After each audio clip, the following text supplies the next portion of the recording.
Last year, over 80 ghost guns and ghost gun parts were recovered in Manhattan alone. The NYPD and the Manhattan DA's office have been leading in the interdiction of these ghost guns. And one thing I want to make clear, they're unserialized, they can be printed out, but as this case tragically makes clear, they are just as deadly as traditional firearms. Murder in the second degree is a crime of terrorism. Priority for us here. That's crazy. Finally, I know there have been questions about the extradition process. The latest that I can offer you is that 41% of young voters find the killing of United CEO acceptable. In court in Pennsylvania on Thursday morning, first for a preliminary hearing on his Pennsylvania charges. Immediately to follow that will be an extradition hearing.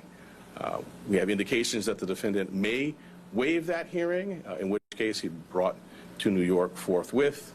In any event, we have been preparing on parallel paths, and before the hearing, we'll send to the governor of the state of New York the paperwork that would be necessary if he does not waive during that hearing. I now want to turn over to our great commissioner, and when I do so, I wanted to thank her for her partnership, not only on this matter, but on all we do every day together. Thank you.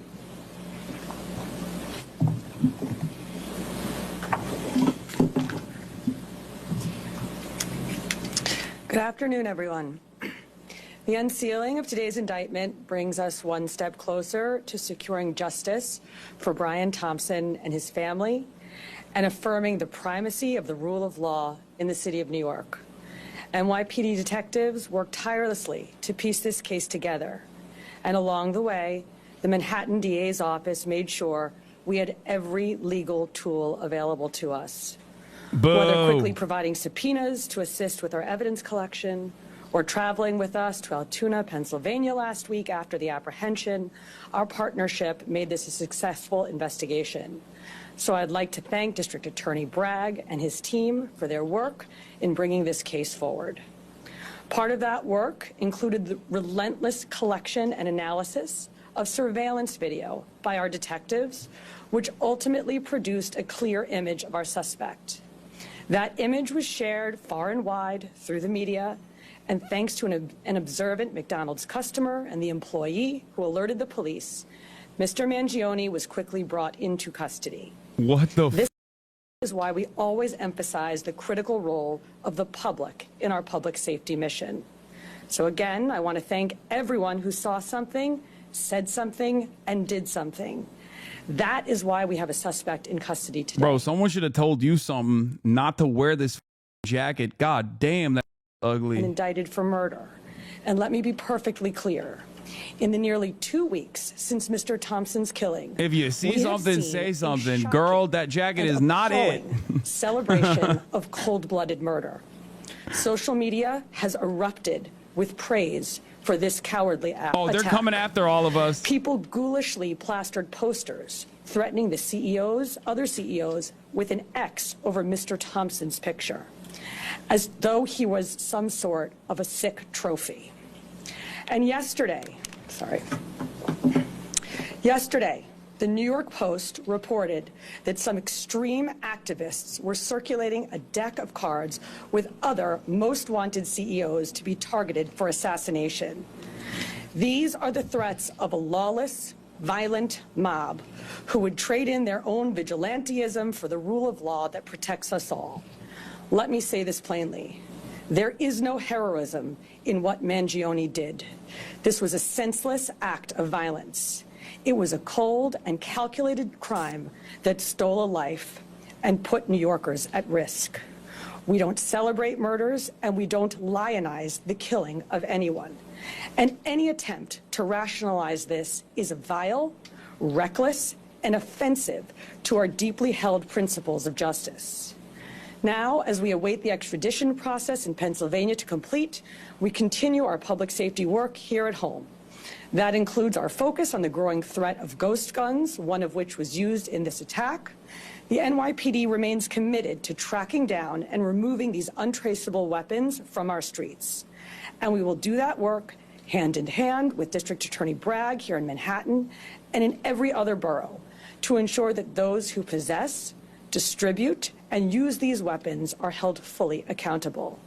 Finally, I want to again thank every member of the NYPD, uniform and civilian, working on this case, led, of course, by our great Chief Kenny, whether in Midtown North Squad, Homicide, Crime Scene Unit, Intelligence Bureau, and everywhere else. All of you contributed to today's indictment, and you've brought the Thompson family one step closer to justice in this case. Thank you. The idea that, like, people say we don't lionize killers and murderers is so funny because, like, America absolutely does that, okay? They absolutely do that. That's crazy. The mainstream press have celebrated and justified the deaths of hundreds of thousands at this point over the course of the past year. When it's dead children in Gaza, it's perfectly valid. Republicans have lionized, literally in this very moment, they're lionizing the likes of Daniel Penny openly in the same breath. They're like, how could someone kill a healthcare CEO and not a unhoused, mentally ill black person? Like, that's it. That's of course, every single person is like desensitized to all of this violence. There's a school shooting that happened yesterday. Clipped. It's crazy. It's crazy that they act like this, as though all of the justification for the endless, unfettered violence is not inevitably going to change the collective psychology of Americans in general. It's going to leave them desensitized to violence. So the original missing report took place back in November 18th in San Francisco. The sergeant that was involved in that case reached out to the San Francisco field office and said, hey, basically, I'm working on a missing case. I saw the photograph that was distributed by the NYPD. There bears a resemblance. That tip was forwarded to us close to 45 hours after the incident took place. It showed up to a TFO, which is a task force officer. We have NYPD officers embedded with the FBI. They received that tip. It was one of 4 tips that they had received that day, and they were vetting it. Part of that vetting process was that they reached out to Mangione's mother in San Francisco very late on the 7th. They had a conversation where she didn't indicate that it was her son in the photograph, but she said it might be something that she could see him doing. So that information was going to be passed along to the detectives the next morning, but fortunately we apprehended him before we could act on that.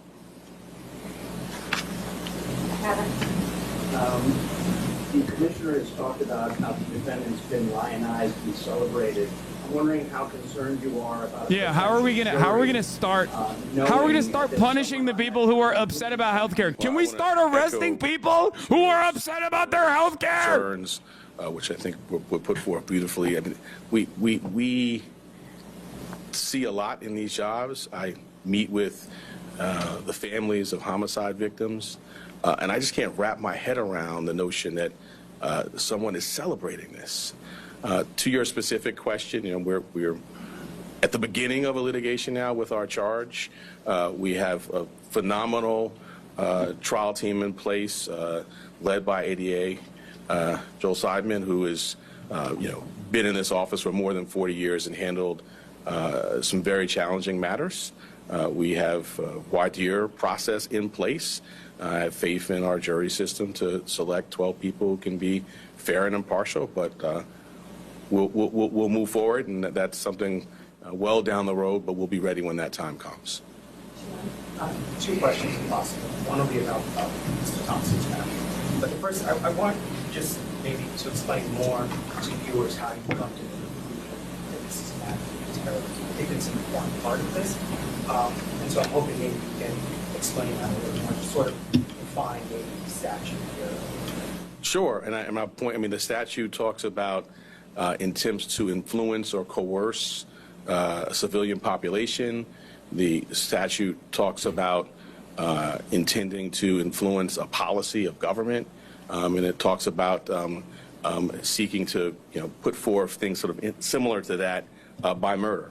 So the statute, the plain language of the statute is clear. Obviously, we've charged it. The grand jury has voted on it, and we intend to go forward and prove it. But I think it does help to take a step back, and think about the the proof in the case, some of the writings.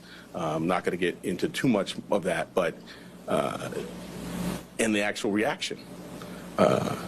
In the middle of Midtown, the beginning of a busy day, tourists, commuters, business people, the intent was to sow terror.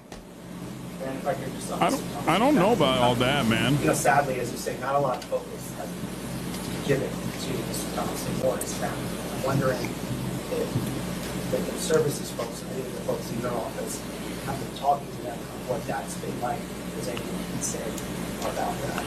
I'm not going to talk about communications with the family other than to say that Yeah, revenge killing of any sort is not considered terror until the revenge killing is conducted against a CEO, a person that is of notoriety and worth in society. Like you're saying, Okay? so much focus on It's terrorism. suspects. It's quite different than what we see. I echo what the commissioner said, and the sentiment of your question, my heart goes out to it. I mean, this is a significant piece of what we do here, is we center the trauma of survivors and victims and their families. As the CEO of my own small business Pokemon card reselling company, I am terrified. When appropriate, if they want to, offer a hug. And we have... Your joke, but like I can see that being the next step of universalizing the fear and being like, you don't understand.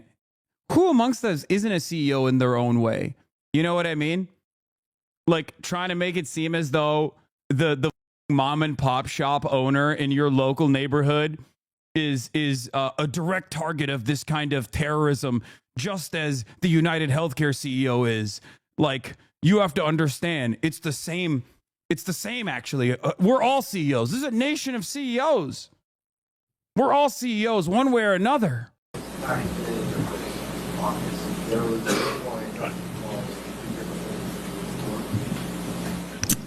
Yes, absolutely. And we've seen a real increase, sustained increase since December 4th in concern, not just from CEOs, but from corporations broadly. And so going back to the DA's point, the intent to intimidate or coerce a civilian population, which is, of course, at the root of our state terrorism statute. Even if I wasn't convinced by the killing itself, the narratives in response to it would have been pretty radicalizing to me, seeing that the entire governments are jumping into action to protect CEOs when no such protection has ever been afforded to anyone else. Wow. Yeah, but I think you have to remember, the average American, in my opinion, is like fairly servile. So when they see these instruments of justice and all of these institutions like come out and defend the pecking order that exists, like I think they're infinitely more open-minded to that sort of thing, like reinforcing the pre-existing constructs. Like they will be like, oh no, I agree. Actually, you're right. It is kind of fucked up. The my lord attitude. My lord must be protected. All the work that we do together every day, we're quite confident that concerns and threats are going to be appropriately directed our way. We're going to take two more. Yep. Brad, could you describe just how rare it is for your office to charge with first-degree murder? There has been some talk about how in very specific cases in Manhattan.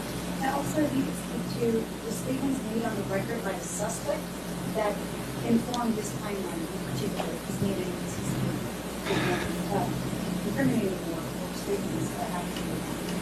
So I'll address the first piece. The first-degree murder statute has a number of subsections. They're sort of clearly delineated, and they are reserved for, the most abhorrent conduct: killing a police officer, serial killing, and the terrorism is one subsection of that. And so, I would say, fortunately, that's not happening a lot. Taking a step back, I can't think of another office that is more equipped to handle a terrorism charge. We have a great terrorism unit. He's like at the forefront of getting the statute passed. Within the last 2 years, we've tried 2 very significant terrorism cases, one involving an English-speaking operative based in Jamaica, and another involving someone who was here and funding overseas terrorism by cryptocurrency. So we have the expertise, and as I mentioned, the expertise on this team, and so we're prepared to go forward. Yeah, I'm not going to go beyond what's in the filing. All right, last question, Laura. Hey, Greg, are you able to say now, I know it's early stages, but that you will be seeking the maximum sentence So as a matter of practice, I don't talk about sentencing outside of court as a first matter, and certainly not at the initial stages of a matter. But I think you can tell the seriousness with which we take this matter by the way in which it's charged.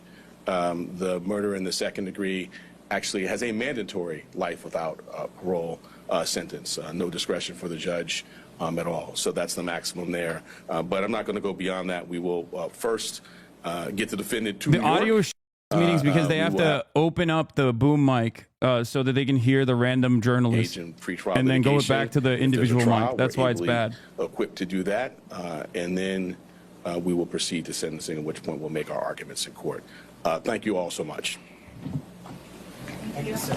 I'm just taking your book.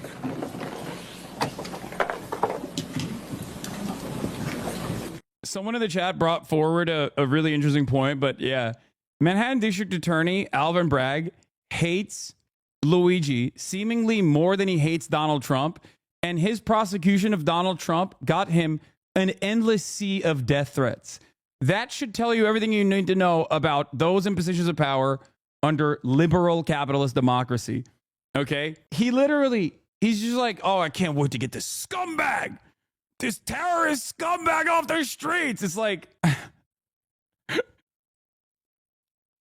That's it. The police commissioner is the daughter of a billionaire. He was the CEO of Lowe's Group. Now her brother is CEO, and they have their health insurance with United Healthcare. I did not know that.